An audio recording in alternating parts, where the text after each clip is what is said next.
This is Jeff Altman, the Big Game Hunter. I just want to repeat that again for the folks who are watching on Google Hangouts. Hi, this is Jeff Altman, the Big Game Hunter, and you're listening to No BS Job Search Advice Radio on Blog Talk Radio, or watching me as a Google Hangout where I call it Hangout with Jeff Altman, the Big Game Hunter. This is a time where I spend about 15 minutes speaking with you about some element of job search, because I believe job hunting doesn't have to be hard, difficult, painful, or take so long. It's just the skills needed to find a job are very different than the skills needed to do a job. And that's where this show comes in handy. My other one, which is called Job Search Radio, both are in iTunes. Job Search Radio is my flagship show. And as of now, it's getting about 5,000 downloads a week for a one-year-old show. It's found a great audience for itself. So I thought I would do a show today talking with you about recruiters.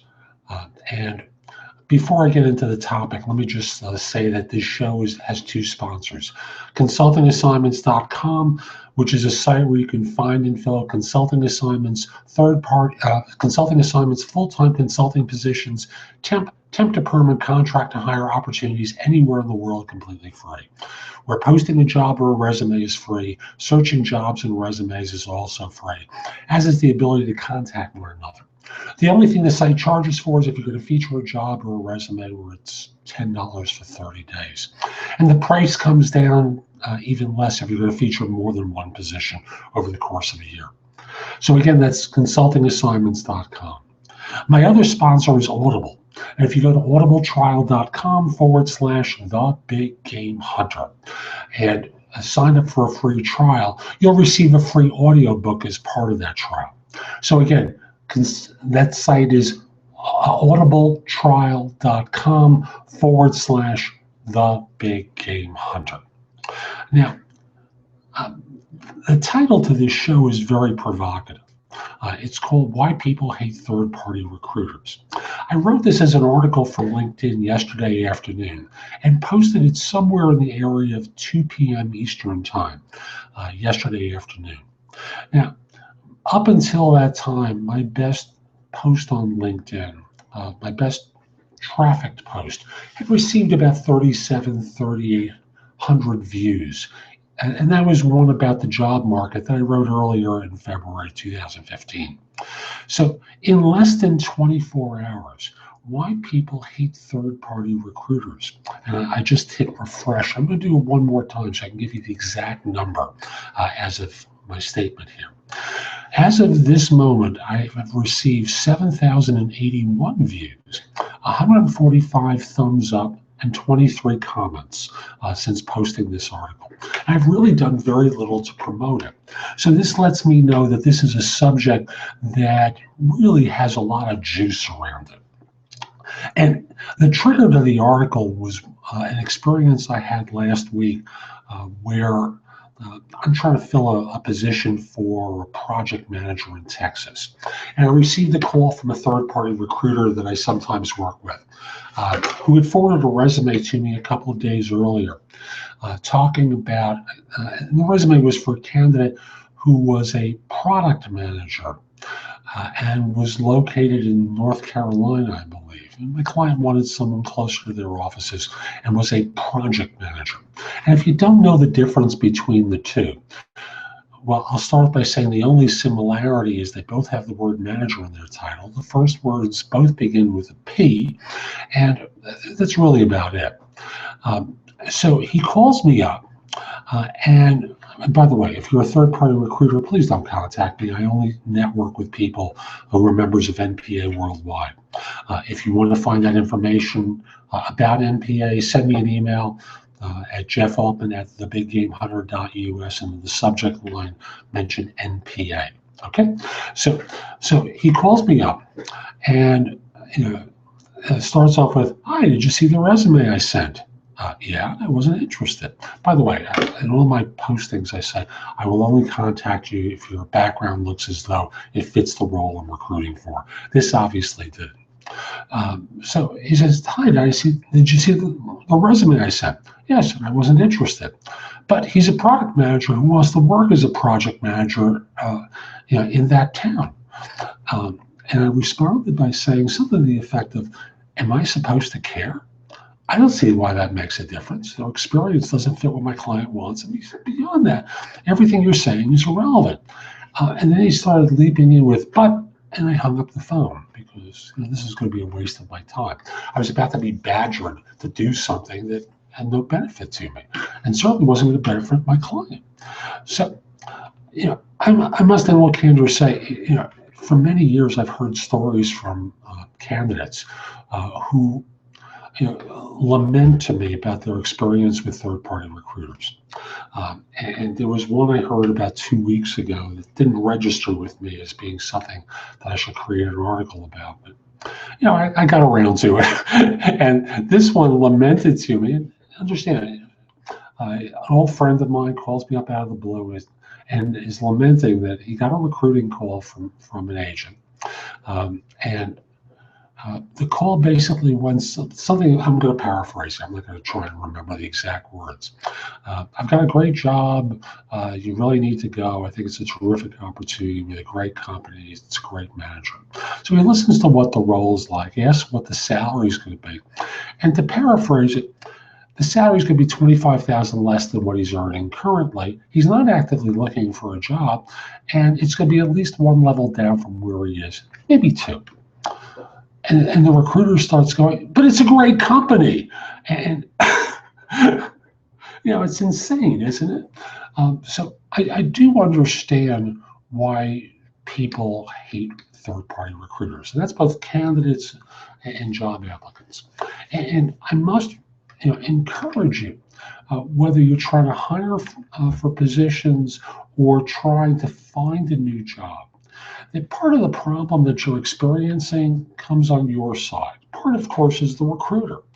But the part that's on your side is that you're really not doing a good enough job screening the recruiters that you're working with to determine whether they're capable. All you see is an ad. You don't have no idea whether this person is someone like myself with 40 years of experience or 4 minutes of experience who just started today at 9 o'clock and as of now would have about 7 minutes of experience doing recruiting. Have you looked at a LinkedIn profile before you responded? Probably not. Have you tried to look them up on the web to see if anyone's written any stories about them? Probably not. You just respond to an ad. Now, understand, a lot of the people who get into recruiting, I'll use myself as an example. I started in the recruiting field in 1972. God, it's so long ago. And I knew nothing about technology. I knew nothing about being a recruiter. And I had no sales experience. And all I was basically told, my job was to find people who fit jobs and to say whatever was necessary to get them to someone who was more skilled. So, in the securities industry, I was kind of like someone who was steering someone to a deal. I was trying to do some basic qualifying in order to refer them to someone who really knew what the job was all about. A lot of the people that you're contacted by are a little different than that. They have very little experience. They have very little knowledge. Maybe they've been in the business for 2-3 years, which is probably enough time to make them dangerous, thinking they know more than they do, and having them sound confident and cocky in a way that allows you to believe that they are capable. But, again, I want to encourage you, check out a LinkedIn profile before you have a conversation with someone. And you can still submit your resume, but it just gives you a sense of what to expect if you are contacted. And I mention this because a lot of people who do the work that I do present themselves confidently, especially if they have a couple of years of experience. However, you with 20, 25 years of experience, should you really rely upon the input that you get from them? Because what do they really know? Have they ever worked at these places? No. All they're doing is telling you what they've been taught to say about these firms. Now, let me give you an example. I want to schedule you with an interview. It's to work for such and such firm. And then they give you a brief description about the job. They give you a description of the hiring manager. They talk about the firm. The knowledge of the firm is all book knowledge. The knowledge of the hiring manager may come from I'll use someone with 10 years of experience or more.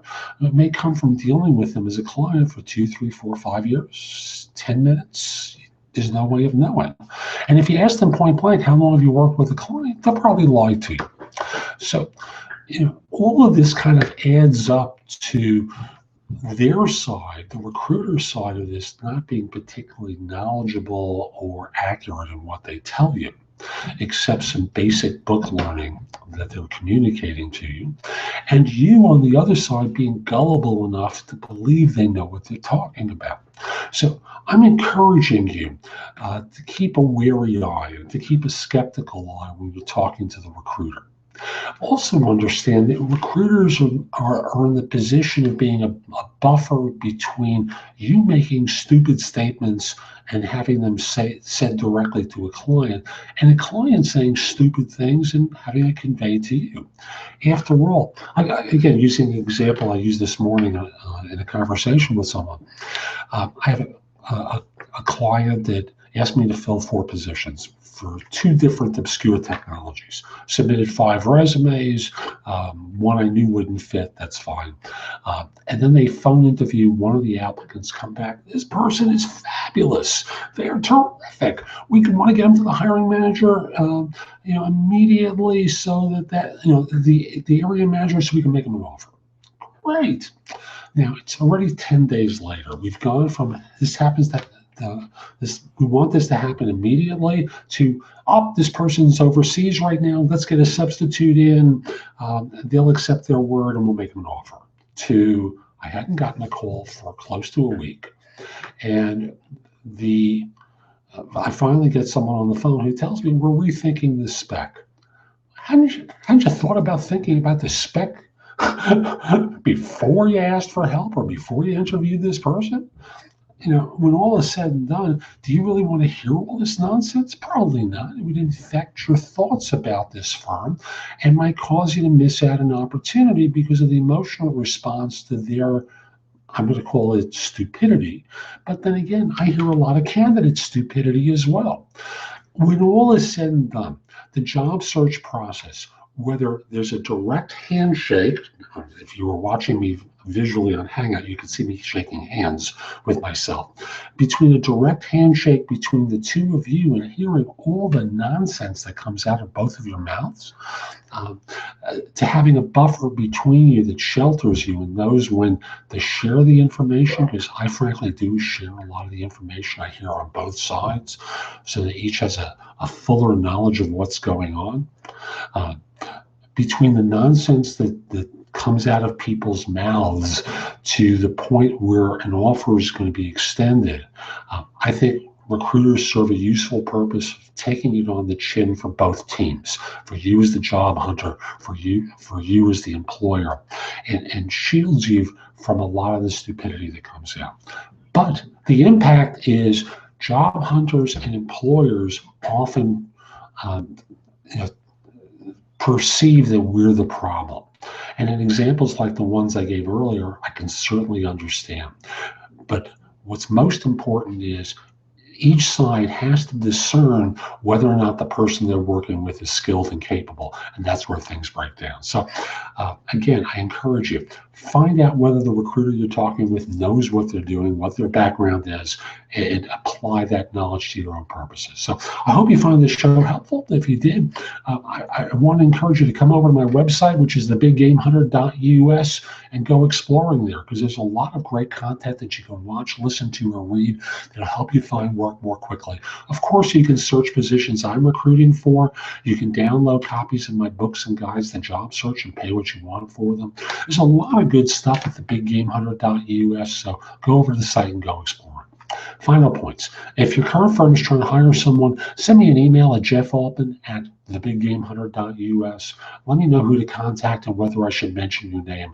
I'd love to help you firm staff positions. If we're not already connected on LinkedIn, send a connection request at linkedin.com/IN/thebiggamehunter. I accept connection requests from people worldwide, except if you look like a spammer or scammer, except if you're a third-party recruiter.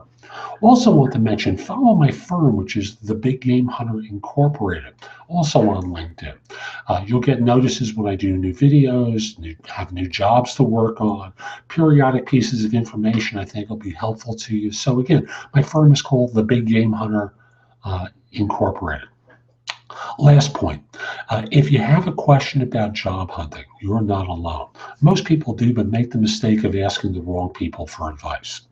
Instead, reach out to me through PrestoExperts.com, where I'm a job search and career coaching expert. I'd be very happy to answer your questions. I'm Jeff Altman, the Big Game Hunter. I hope you enjoyed my no BS job search advice. Hope you have a great day. Take care.